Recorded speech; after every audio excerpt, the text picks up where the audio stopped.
You really need to earn trust. That's not given. You need to earn it. So my definition of integrity is say equals do. If something comes up, just communicate that so they're aware of it. And the last thing I'll say on trust, it takes a while to earn. And sometimes if you break it, unfortunately, I use the expression, it's like a mirror. If you shatter that mirror of trust, yes, you can put all the pieces back together again, but you'll see kind of all the cracks. So it's just not as strong as it used to be. This is Facility Rockstars, the podcast that celebrates the unsung heroes of our daily lives, facility professionals. I'm your host, Jay Culbert. Join me as we honor these great leaders, sharing stories, insights, and expertise that empower us all to learn and grow together. Facility Rockstars is sponsored by Coludus, operating the way you operate in order to make your life easier. Welcome back to Facility Rockstars. I'm your host, Jay Culbert. Today we have an exceptional guest joining us, someone with nearly 2 decades of experience in leadership, facilities engineering, and project management. With a robust background that includes 13 years at his current job, where he oversees the operation and maintenance of the company's corporate headquarters, he brings a wealth of knowledge and expertise to our discussion. I'm excited to dive into his journey and explore the intersection of engineering and leadership. He is the Senior Facility Manager at Liberty Mutual Insurance and the newly elected President of the Boston chapter of IFMA. Andrew DelPrete, welcome to the show. Glad to be here, Jay. Thanks for having me. Of course. Thank you for investing your time with us. Anytime, glad to do it. And I will say, Andrew and I just met at a Facility Rockstars event for the first time in person a couple of weeks ago. And I have to tell you, it was awesome, man. It was good to spend the time with you. No, likewise. Great to put a face with the name as well. Definitely. So my first question is always the same, Andrew. So I'm going to ask you this, right? Like, you have a great track record of leadership. You've had mentors. You've been a mentor. You have a lot of experience. If you could sum it up, what has been your biggest lesson learned through your journey? Great question. A few things do come to mind. You're spot on. One is get a mentor, someone you can trust and go to for guidance. Always work hard and don't be afraid to ask questions. It's okay to fail. Love that. All right, let's unpack that a little bit. That was 4 different things right there. If you want to expand, would love to hear more. You want to start with mentorship? Yeah, absolutely. Someone you can trust. Just a personal example for me was my first manager coming out of college, and it was my first job. And he has continued to be the mentor, even though he's retired now and I'm at a different company. But it's someone you can trust, because I share that is oftentimes you could be closest to the problem, and there can be lots of emotion there. And having a mentor with a fresh set of eyes can really listen, remove that emotion, and can provide some good insights that you may not think about. Yeah, so having a mentor that you can check into a few times a year is definitely one that I would recommend. The one on always working hard, that's, again, ask questions and don't be afraid to fail. So when I was a young buck at Massachusetts Maritime Academy, we used to have this shirt, big ship, and pulling some anchors on a chain, and says, through hard work, failure is not an option.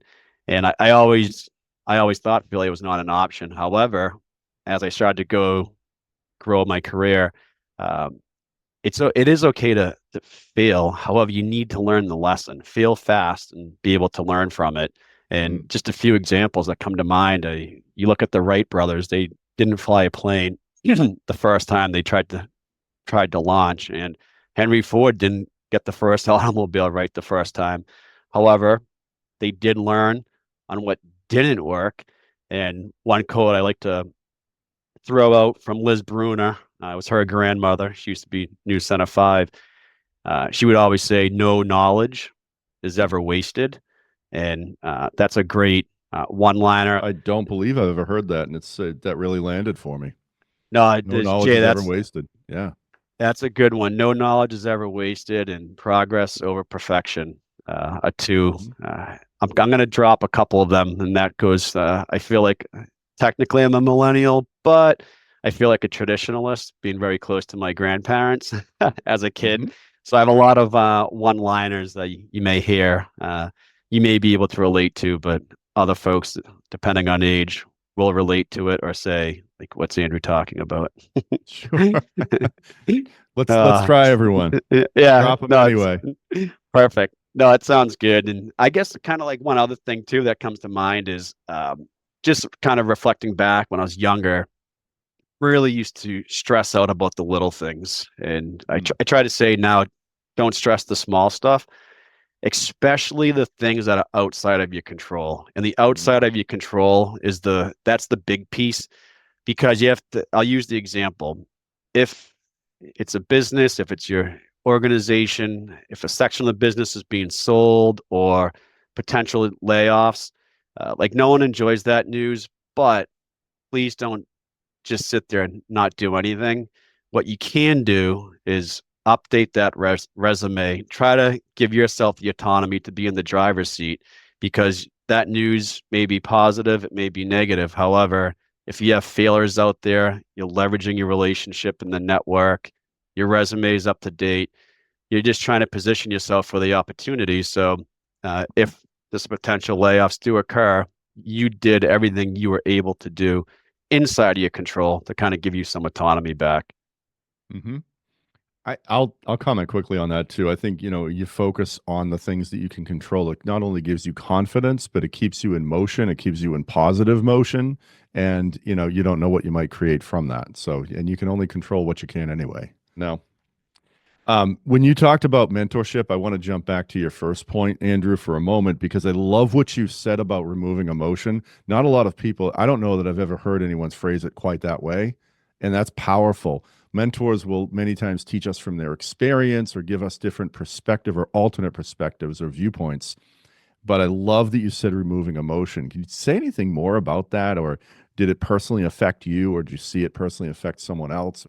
Yeah, no, thanks, Jay. Appreciate that. There's two examples that really stick out, and it's from Jack Welch. He's the one of the former CEOs of GE. His book Straight from the Gut, and one of them had to do with timing. So it was earlier in my career. It was the very first layoff that I had to do, and I was stressed about it because you're impacting someone personally.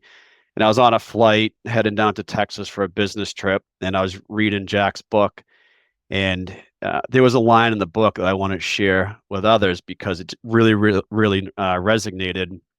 So Jack says, um, you, you can't be in the position if you're unable to do it. So I said, well, check. I'm in a position. I know I have to do it, but there's a personal level to it. But Jack also said that was the hardest part of his job. So you shouldn't be in the position if you can't do it, but you also shouldn't be in that position if it doesn't bother you.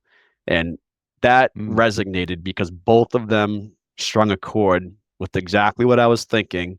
And it just gave me the confidence and, again, courageous or difficult conversation to say, yes, this is probably the hardest part of my job, one, and two, I know it impacts someone personally, so it did bother me or does bother me.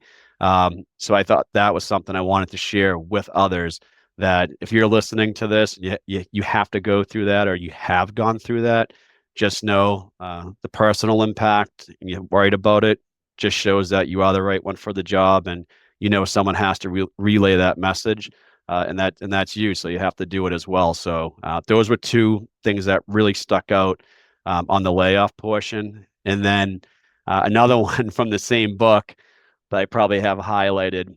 Former background was manufacturing, but again, Jack Welch said, as CEO, he's like, you can't operate the manufacturing floor from the second floor balcony window looking down onto the floor. You need to understand the bottlenecks. You need to find those closest to the problem. That's where you'll find the greatest insights. And I think that's Mm. part of the reason he did do so well. He would literally walk through the manufacturing process and ask the frontline workers on questions and bottlenecks and what are the impacts. And those are the things, maybe it's the maritime in me. I get into the Mm-hmm. details but I also can keep at high level. So those were two. Again, Jack Welch, Straight from the Gut. It's a good book, but those were two real big takeaways that really resonated with me. Yeah, that's fantastic. Completely agree. Be in the business. Don't be, you're not above the business. You're not looking upon the business. You're part of the business.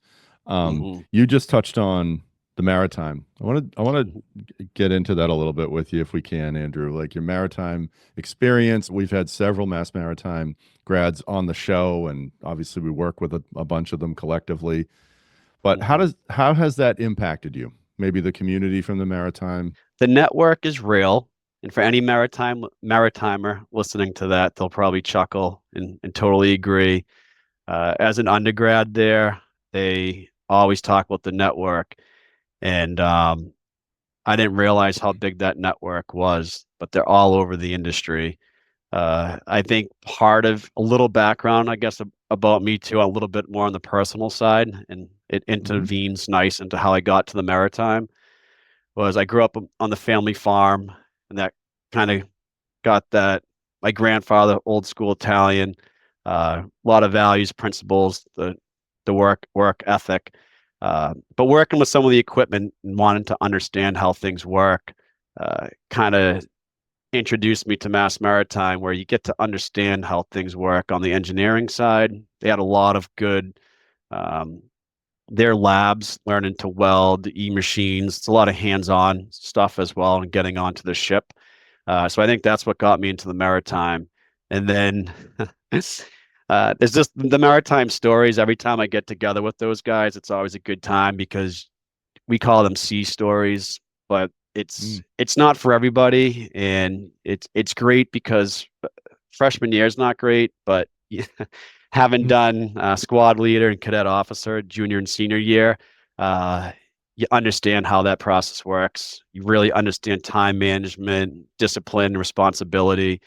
Because when you're trying to do engineering for the academics, 4 years playing soccer on the athletics, um, and the regiment, is by default, the end product is Mm. that you understand time management, because especially down there is if you're 5 minutes early, you're on time. If you're on time, you're late. Are some of the things they ingrain in you. However, it wasn't until it was junior and senior year when you do some of the leadership roles that those poor incoming freshmen, at least at the time, I was Mm. a graduate of 2007. We look at them as a bunch of seniors in high school that think they're invisible. So when they come to the Maritime Academy, we really want to shake that tree and see if it's right for them. So the 2 week boot camp, I know you've had some Navy SEALs on here. It's definitely not like that, but those 2 weeks you can have a little bit of fun and really wean out the pack a little bit to see who's in it to win it for the long term, and who wants to go to the UMass Dartmouth or whatever other university there is. Because the academy's Mass Maritime's definitely a little bit different, but um, the shipmates and the other cadets, you're all in it together. So you do have this little brotherhood of the network, and you stay in touch with each other. And end of the day, it's 4 years in life, so it's really enjoy your weekends. But Monday through Friday, it was the academics and regiment athletics. I've heard nothing but positive. And yes, of course, people talk about the freshman year and the, those times, but it's been nothing but positive feedback about Mass Maritime Academy. And it's a very impressive thing to experience and to hear. It really Love it. is. I'm glad to hear that as well. I love to hear it. And, glad to hear it's still a great and positive reputation, because I hear that from others, and hopefully others that may be listening to this, even early in my career, just doing different projects. People would say, "Are you a maritimer?" I said, "Yeah." "How do you know that?" And I think it's just the structure with some of the Mm, maritimers. They know how to get stuff done when things aren't going their way. Maybe that's how we all got into facilities, but sure. just dealing with people's problems all day, every day. Right. You're good at it. Yeah. Yep. Did you spend much time at sea?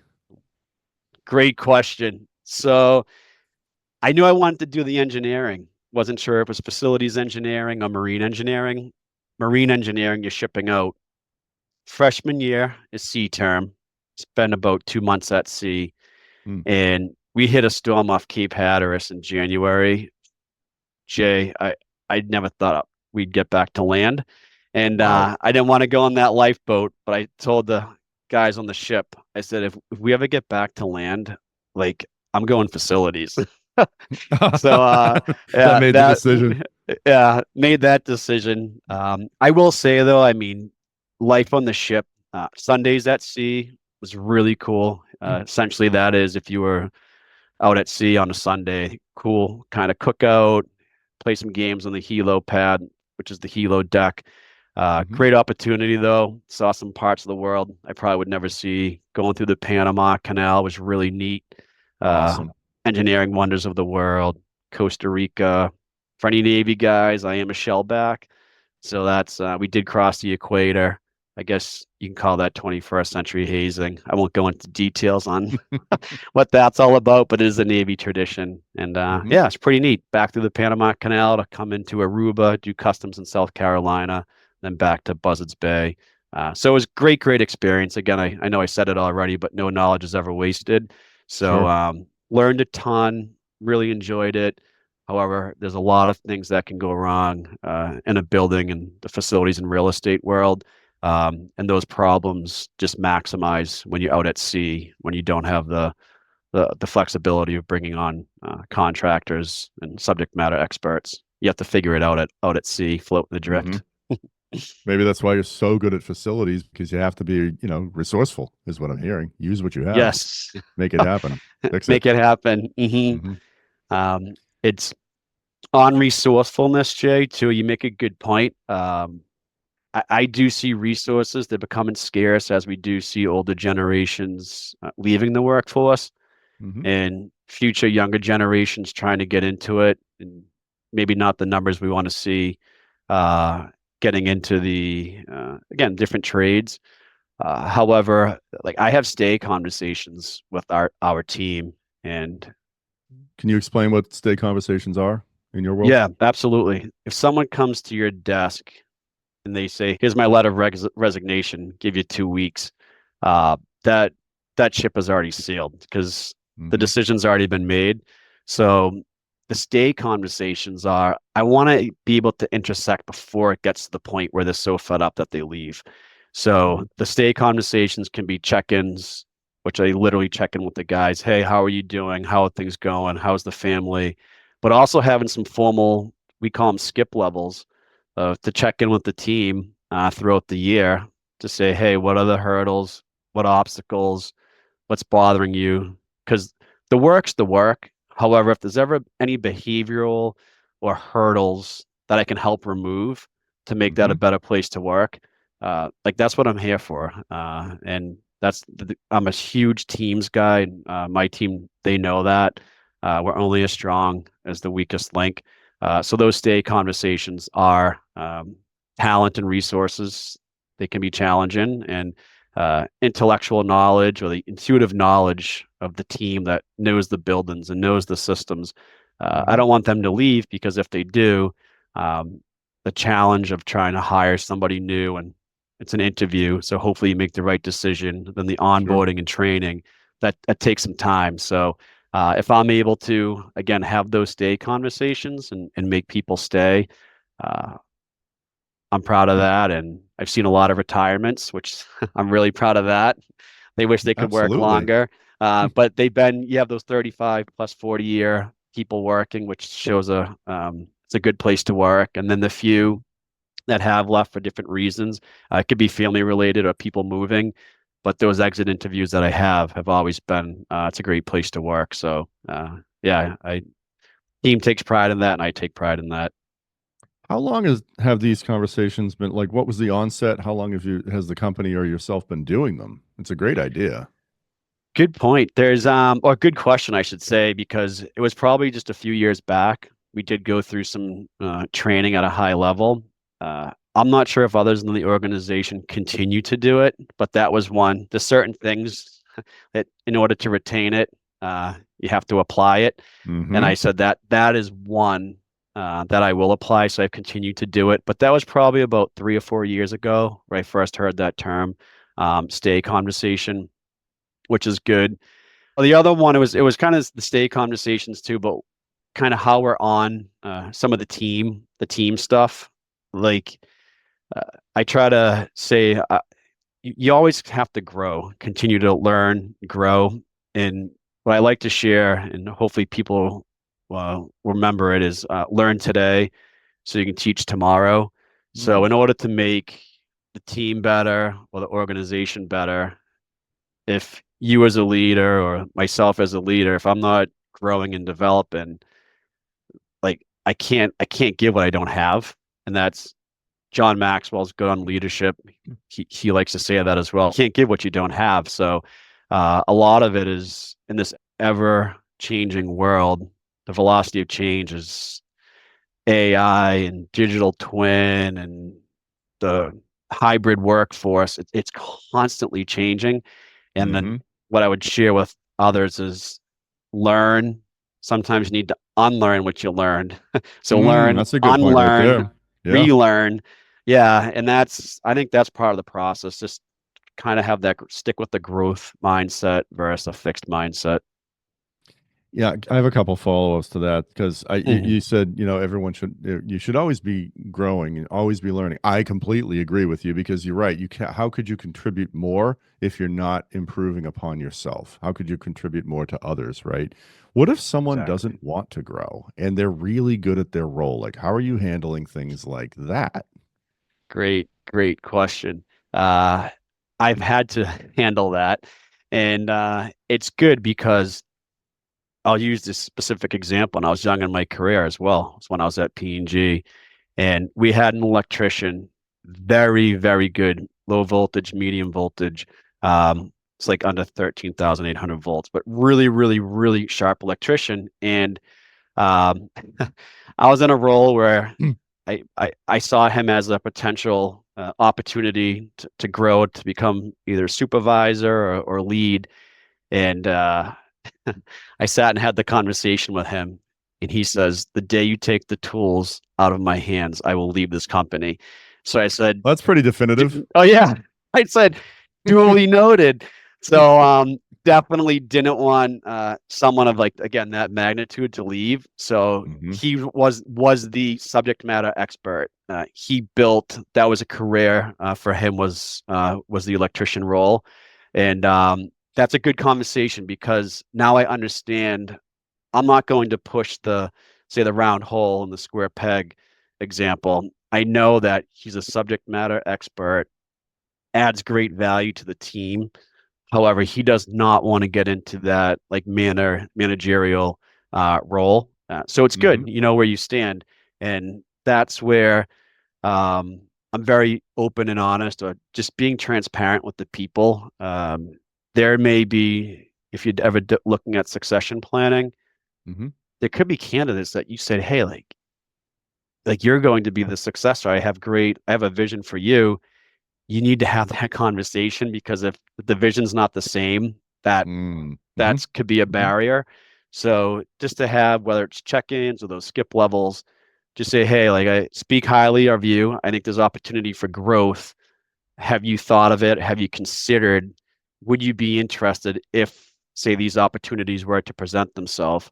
And sometimes those answers are good because you have people that may not want to grow, which is it's fine. Let them be subject matter experts in their trade or in their field. And then there are others that do want to grow, and that's where I Hmm. like to do some of the development planning and different objectives during the course of the year to slowly kind of flex that muscle or give them the capabilities to grow.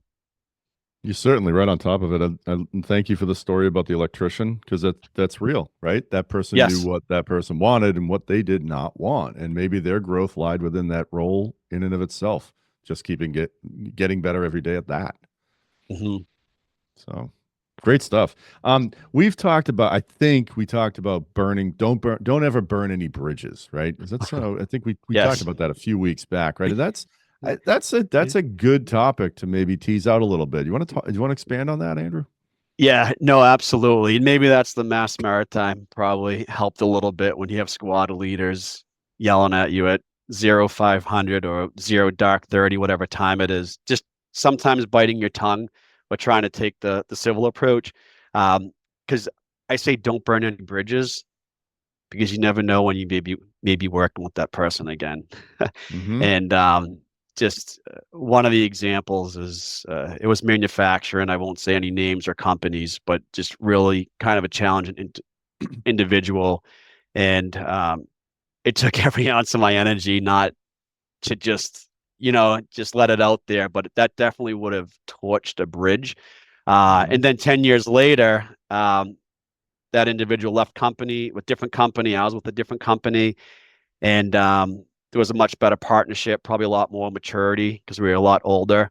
But I had to work with that individual again. It was a much more pleasant experience, and I looked back and said, "Thank goodness I didn't burn that bridge."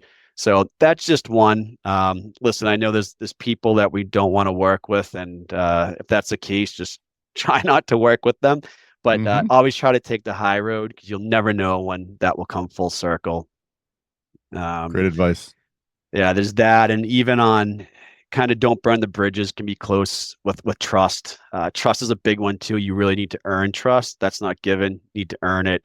So my definition of integrity is say equals do, meaning if you say you're going to do something, do it. If something comes up, just communicate that so they're aware of it. And the last thing I'll say on trust, it takes a while to earn, and sometimes if you break it, unfortunately, I use the expression, it's like a mirror. If you shatter that mirror of trust, yes, you can put all the pieces back together again, but you'll see kind of all the cracks. So it's just not as strong as it used to be. So kind of the don't burn any bridges and kind of have that trust. Uh, they go a little bit hand in hand, but just wanted to share that as well. Love that. I hadn't heard that example before. That Yep. definitely landed. You're right. Like break the mirror, you still see the fractures. Yep. Oh. Exactly. What would you say is the most challenging? You're clearly doing a ton of things right, and you're getting all kinds of growth in your role. What's the most challenging thing you're facing, currently? I feel like we have some younger people on the team, which is great. And there's a lot of asks. There's a lot of technology changes. There's a lot of the building operations, just like maintaining building operations. There's capital infrastructure projects, there's construction projects. And to answer your question, I think the biggest challenge is to try to develop the other members of the team because I can't be everywhere. However, it's the intellectual knowledge of having the 13 years at this current company. And the biggest challenge is to slow down a little bit to bring the team up to speed. So the Mhm. example I'll use is if I'm driving 100 miles an hour, figuratively, not literally, Mhm. at work every day with the pings and the requests and the phone calls and just kind of delegate, which is great. I need to pick out those few from a succession plan that let's drive like 30 miles per hour to bring them Mhm. up to speed, teach them. It's kind of the learn, do, teach. Like help them learn, then let them do it, and I can oversee it, then Mhm. let them teach it, and then multiply that. So that's the biggest challenge. Is it's sometimes it's so easy to say, "Let I'll just take care of it, just do it." However, it doesn't develop or grow the team if one person continues to do that. So it's really just making sure the rest of the team, everyone's on the same page, moving in the same direction. Thank you for sharing because I'm sure most of our listeners are going to resonate with that. That's going to land for them as well. Like it's a common challenge because sometimes it's easier to do something and just touch it once and be done, but it's not scalable. It doesn't grow the team. Everything you said, right? So Yes. great example. Um, so I mentioned in the intro, you're not only facility manager, but you're also the president of IFMA Boston chapter, and that's really cool. That's an awesome Mhm. role. I'm already starting to learn more about it, right? But what could you share about IFMA? It's International Facility Management Association, Mm-hmm. and it's the Boston chapter, which is definitely one of the largest, which is awesome. We're right there with New York and a couple others. It's to further the recognition and expertise of the facility management professional And we really just want to be a resource there for facility managers. We offer support for the careers. There's white papers, there's podcasts, there's webinars. So we're really there, like everything related to facilities. And I know, Jay, you and I just very recently met, and I went to the event with Facility Rockstars. And like I absolutely love one attending that event to meet you in person and meet some of the other individuals there. But the common the purpose is almost the same. Like it's facilities are these unsung heroes. A lot of people we operate, they walk into these buildings and whether it's manufacturing or commercial real estate, the pot or lab, the power's on, the temperature's at the right. It's they don't even think about that. Like who's behind the scenes making that happen. So, Right. but yeah, if IFMA Boston, and again, obviously biased to IFMA, but what I would say to anyone listening, just try to volunteer. It could be the ASHRAE, it could be obviously again IFMA Boston's near and dear to my heart. It could be Coronet, there's other different affiliations, but just kind of volunteer and help in the industry because I think we're all trying to kind of do the same thing. Um, and we really provide just a diverse mix of interactive events to really bring people together, um, tools to help navigate the changing workplace. And what what you come to realize is misery loves company because as bad of a day as one facility manager may be having, someone else is having an equally bad day or worse. So when you when you get together and you start hearing some of the stories, they all can be very similar, whether it be procurements preventing us from purchasing something or Mhm. finance, change the systems and the budget's all jacked up. So that's a little bit of IFMA Boston in a nutshell. And one thing I will share, because we're talking Mass Maritime as well, I'm super proud of. It's hot off the press. We just sent it out in the loop. Is I was able to work with Jamie McDonald down at Mass Maritime and create a partnership with IFMA Boston and Mass Maritime on waiving the tuition, which is a $4,000 savings. So Mm. if you're an IFMA Boston member, you literally have three options for the graduate programs down at Mass Maritime. So that's a good savings. And Oh, that's again, wonderful, Andrew. yeah, super excited for that Yeah. one, especially for anyone listening. If you're looking to continue to grow your career, or if you're another maritimer and want to become a double buck, that's out there, and you may not even know about it yet because it's hot off the press. Good. Good for you. Good on you for. And you said you've been working on that for close to what, 10 years? Almost 10 years. I think it had to been me. I don't say that like selfishly. I think I was very young when I first got into the joining IFMA and then getting on the committees and then being able to get on the board. We always knew there was a great opportunity and a partnership for Mass Maritime and IFMA Boston. And I think really that was like my vision. I'm like, this Hmm. is a huge opportunity for both parties to have like a win-win. And being a maritimer and knowing the people and having gone through everything, I think it's just the timing was right. And Jamie was great to work with. I've been down the academy having some conversations, and I'm just really glad to make that a reality moving forward and really cementing that relationship. So I always say try to work yourself out of a job. So if there's a new executive director to IFMA Boston, I'm no longer the president because we do 2-year terms. I want to make Hmm. sure that relationship continues well past my time. Congratulations. That's huge. And you know what? What I'm thinking here is it ties right in with what you were saying about continuous learning. And here you are, the organization of IFMA giving back, Mass Maritime trying to facilitate that, if you will. It's fantastic. It's great. It's great. It ties right in with that whole growth mindset. So good for you. Yes. No, thank you, Jay. How would people engage with IFMA? How would they get in touch? What could you say here on the show to make it easier for people to take the first step? Great question. IFMA Boston has a website. There's a link there. You can register, become a member. Um, I will say it's uh, the little lookout is the international, which is International Facility Management Association. They do make you say register with the mothership, and then the local chapter would be IFMA Boston. So that's just kind of a little lookout if you're looking to join. And if there's any questions, find me on LinkedIn, send me an email. We have the executive director for IFMA Boston, but I really want to be there to be a resource, especially for peers and colleagues, but also the generation, just to make things like Facility Rockstar, IFMA Boston, making them aware that these organizations exist to try to make them better. Love it. Love it. And how would people get personally in touch with you, Andrew, if they had more questions about what you're sharing here on the show? I mean, you dropped a lot of information, a lot of wisdom here. How would they get in touch with you?